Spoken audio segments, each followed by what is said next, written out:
আমার চেয়ারের নিচে একটা চেয়ার আছে, তৃতীয় কোনো চেয়ার নাই, সেটা হলো মাকামে মাহমুদ। কিয়ামতের দিন আল্লাহর পাশেই লাগাবে। আমাদের নবীজি সর্বপ্রথম দুনিয়ার বুকে উঠবে, এর আগে কেউ উঠবে না। নিয়ে যাওয়া হবে চেয়ারের কাছে, আল্লাহ বলবে বসেন বন্ধু, কিন্তু আমাদের নবীজি বলবে বসবো না। জিজ্ঞাসা করবে কেন বসবেন না? আপনার উম্মত তো একটা ইউনিয়ন কাউন্সিলের চেয়ার পাওয়ার জন্য মরতে রাজি ছিল, মারতে রাজি ছিল, এত বড় চেয়ার তারপরে বসবেন না? তো জবাব দিবে আমি ওয়াদা দিয়ে আসছি উম্মতকে, মাওয়াইদুকুমুল হাউদ, হাউদে আমার সাথে সাক্ষাৎ করার জন্য আমি তো এখনই ছুটে যাব হাউজে কাউসারে। কেননা উম্মত উঠবে, পিপাসিত উম্মত আসবে, আমি ওয়াদা দিছি ওইখানে সাক্ষাৎ করার জন্য। আমি নিজের হাতে উম্মতকে পানি পান করাবো, আর প্রত্যেককে চিৎকার দিয়া বলবো লা তাসমান বাদাহা আবাদা, আর কোনোদিন পিপাসা তোর কাছে আসবে না। আমি চেয়ারে বসলে উম্মতকে পানিকে পান করাবে। আমার ওয়াদা কিভাবে পুরা হবে? চেয়ারের জায়গায় থাকুক, আমি বসবো না, বসবো না, বসবো না। এটাও বলবে না যে আমি পানি খাওয়ায় চলে আসবো আবার বসার জন্য। বলছে না না না, পানি খাওয়ানোর পরে আমি ছুটে যাব মিজানের কাছে। কেন বন্ধু? আপনি এক গাদা প্রতিশ্রুতি দিছেন আমাকে, ওগুলাকে বাস্তবায়ন করব তো করব কোথায়? মিজানের কাছে যে বাস্তবায়ন করব। যখন দেখবো উম্মতের পাল্লা সামনে ঝুঁকে না, তখনই হাত উঠায় চাইতে থাকবো। কারণ যতক্ষণ পর্যন্ত আপনি পাল্লা না ঝুঁকাবেন, আপনি না বলছেন সালতুতা, আমাকে চাইলে আমি চাইলে দিবেন, তো আমি চাইতে থাকবো যতক্ষণ পর্যন্ত পাল্লা সামনে না ঝুঁকে।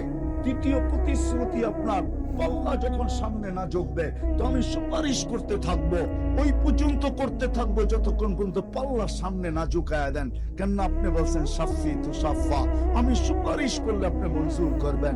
তৃতীয় যখন পাল্লা না ঝুঁকবে তো আমি আপনার কাছে চাইতে বলতে থাকবো, আপনি না বলছেন সাউফা ইউতিকা রাব্বুকা ফাতারদা, আমাকে রাজি করবেন। আমি চিৎকার দিয়ে বলবো পাল্লা ঝুঁকে না, আমিও রাজি হব না, পাল্লা ঝুঁকে না, আমিও রাজি হব না, পাল্লা ঝুঁকে না, আমিও রাজি হব না, পাল্লা ঝুঁকায় দিয়ে ছাড়বো। চতুর্থ আপনি বলছেন লা ইউসিকা ফি উম্মতি, আমার উম্মতের ব্যাপারে আপনি লজ্জিত করবেন না। ওইখানেই শেষ না, পুলসিরাতের ওইখানে ছুটা যাব। উম্মত যদি পার না হইতে পারে, তাহলে দুরুদ জীবনে একবারও যদি পড়া থাকে আর ওটাও যদি গ্রহণ হয়ে থাকে, তো একটা দুরুদ হলো মাথায় দিয়া পার করাইতে চেষ্টা করব। তারপরও আমি চেরে ফিরে আসবো না। আমি তো এই তিন জায়গায় দৌড় লাগাইতে থাকবো আর চিৎকার দিতে থাকবো রব্বি উম্মতি উম্মতি উম্মতি। জিবরিল আলাইহিস সালাম বলে মাথা উঁচা করলে সাত আকাশের উপরে চলে যায়। ফাইদা রাসু ফাওকা সাবঈ সামাওয়াত, মাথা উঁচা করলে সাত আকাশের উপরে চলে যায়। রিজলুহু তাহতা সারা, পাও প্রসারিত করলে সাত জমিনের নিচে চলে যায়। সিত্তু মিয়াতু জানা, 600 ডানা। লাউ কাশাফা জানাহাই লাগাত্তাল মাশরিক ওয়াল মাগরিব, দুই ডানা প্রসারিত করলে বলে দুই সীমান্ত ঢাকা যায়। এই সৌরজগতের নিচে আর 598টা ডানা ওনার প্রসারিত করার কোনো জায়গা নাই, জায়গা থাকে না। দুই ডানা দিয়ে পুরো সীমান্ত ঢেকা যায়।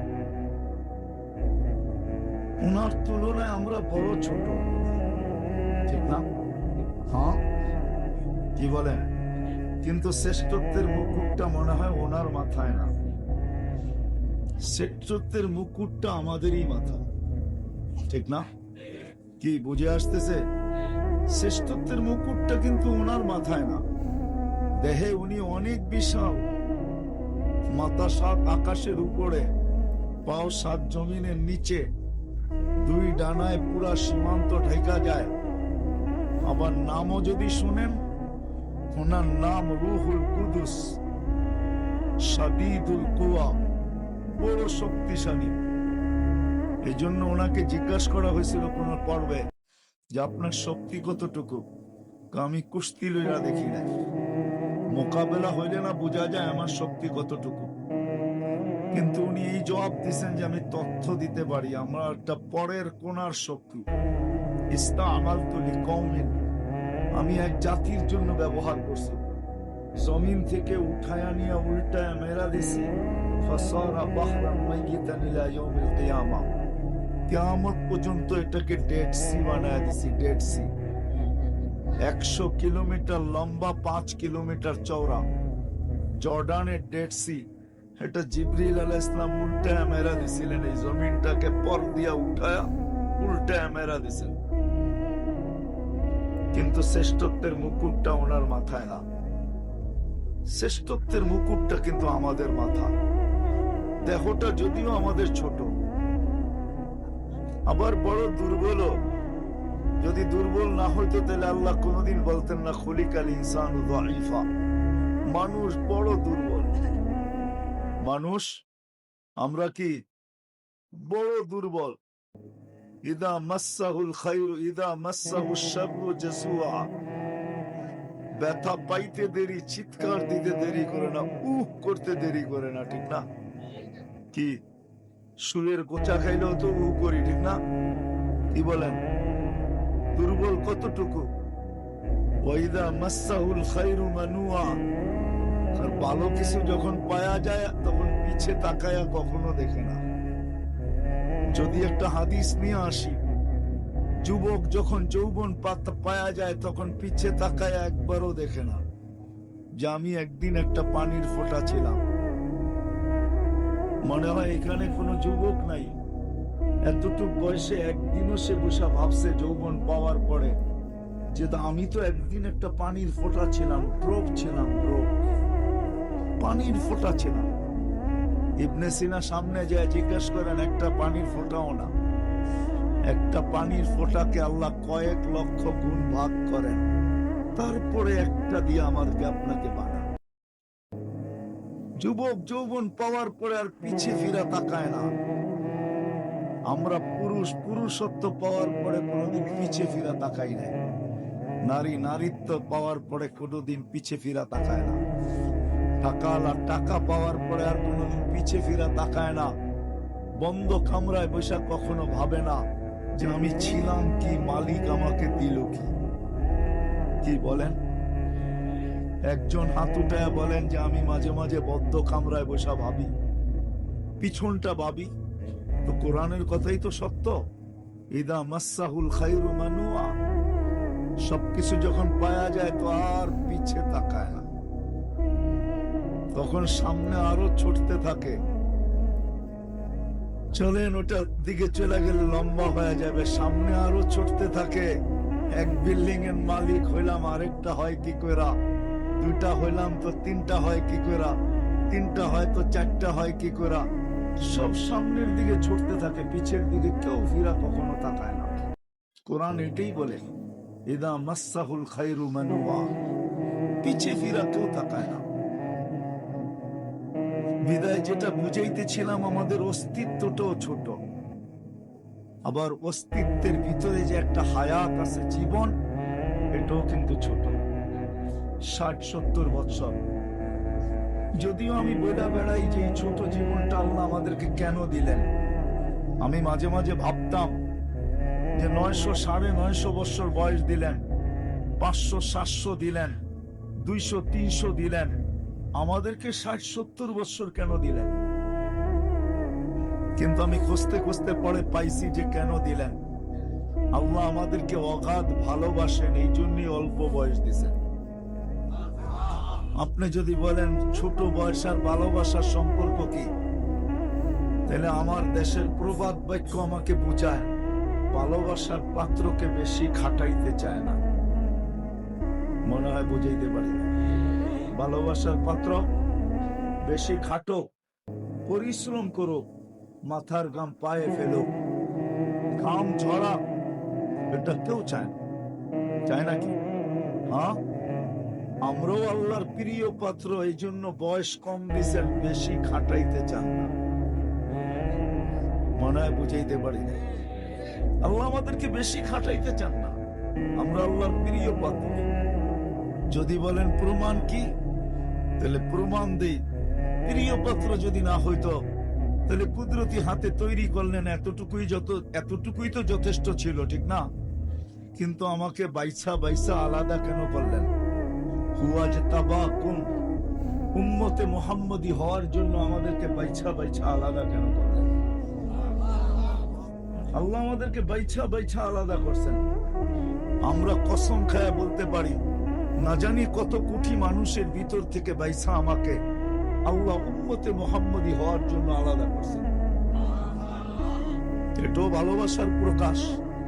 শুধু এখানেই শেষ না, আমাকে বাইচা শুধু আলাদা করেন নাই, আবার আমার গায়ে কুদরতি হাত দিয়ে লেবেলও লাগাইছেন।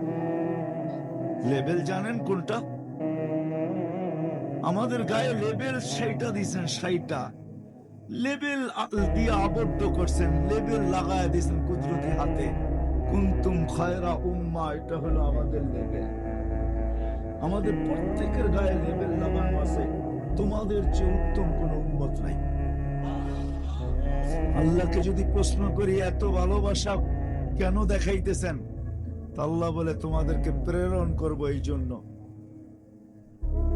উখরিজাত লিন্নাস, আল্লাহকে যদি জিজ্ঞাসা করি প্রেরণ কেন করবেন, তো আল্লাহ জবাব দেয় শুহাদা আলান নাস, কিয়ামতের দিন আমার পাশে আমার পক্ষে সাক্ষী হিসাবে তোমাদেরকে দাঁড় করাবো, এই জন্য আমি তোমাদেরকে প্রেরণ করছি। কিয়ামতের দিন আমাদেরকে কি করবে আল্লাহ? সাক্ষী হিসাবে আল্লাহর পাশে, আল্লাহর পক্ষে দাঁড় করাবে, পক্ষে। এই জন্য কিতাবে পাওয়া যায় এই উম্মতকে আল্লাহ কিয়ামতের মাঠে দাঁড় করাবে না। জালালউদ্দিন সুয়ুতী রহমতুল্লাহ আলাইহি লেখছেন, আমাদেরকে আল্লাহর পাশে আল্লাহ স্টেজে দাঁড় করাবে। স্টেজ কিসে? স্টেজে দাঁড় করাবে। আল্লাহ আমাদের জীবন অস্তিত্বটাও ছোট, আবার জীবনটাও কি, আরে বলেন না, ছোট। 60-70 বছর, 60-70 বছর না, আরো আমি ছোট করে নিয়ে আসি। আল্লাহ ভালোবাসেন বিদায় 60-70 বছরকে হিসাবের খাতায় আনতে চান না। যাকে ভালোবাসে তার অনেক কিছু বাদ দেওয়া হয়, অনেক কিছু কি বাদ দেওয়া হয় না? কি বলেন? হ্যাঁ, বোঝেন তো? অনেক কিছু বাদ দেওয়া হয়। আল্লাহ আমাদেরকে ভালোবাসেন, এই জন্য প্রথম 15 বছর বাদ দিয়ে দিয়েছেন। যতক্ষণ পর্যন্ত প্রাপ্ত বয়স্ক না হবে ততক্ষণ পর্যন্ত এটা মাফ। এইখানে কলম আর কিচ্ছু বলবে না, কলম এইখানে উঠানো, বাদ দিয়ে দিছেন, বাদ দিয়ে দিছেন। আল্লাহ শুধু এতটুকুই শেষ করেন নাই, তারপরে যা বাকি রইল ওটার 4 ভাগের 1 ভাগও বাদ। কেননা মানুষ 24 ঘন্টায় কমসে কম 6 ঘন্টা ঘুমায়, তো 424, 4 ভাগের 1 ভাগ যতক্ষণ ঘুমন্ত থাকে ওইটাও মাফ। ওইখানে কলম উঠানো, তাহলে বাঁচল কতটুকু? তাহলে অস্তিত্বটাও ছোট, আবার এটার ভিতরে ভরা যে পাওয়া জীবন, এটাও ছোট। এটাও কি অনেক ছোট হয়ে আসলো না? আসলো না? অনেক ছোট, অনেক ছোট। অস্তিত্ব ছোট, জীবনও ছোট। সিলেটের মানুষ এই ছোট জীবন আর ছোট অস্তিত্ব আল্লাহ শুধু আমাদেরকে দিছেন, শুধু আমাদেরকে দিছেন। হায় হায় হায়, আল্লাহকে রাজি করার জন্য, আল্লাহকে রাজি করার জন্য দিছে। যুবক, তোমার যৌবন আল্লাহকে রাজি করার জন্য, পুরুষের পুরুষত্ব আল্লাহকে রাজি করার জন্য, আল্লাহকে পাওয়ার জন্য, আর অন্য কোনো কারণে দেন না। আজকে আমাদের ওয়াজের দিন ছিল না, রবিবার তো মাসের 2য় রবিবার।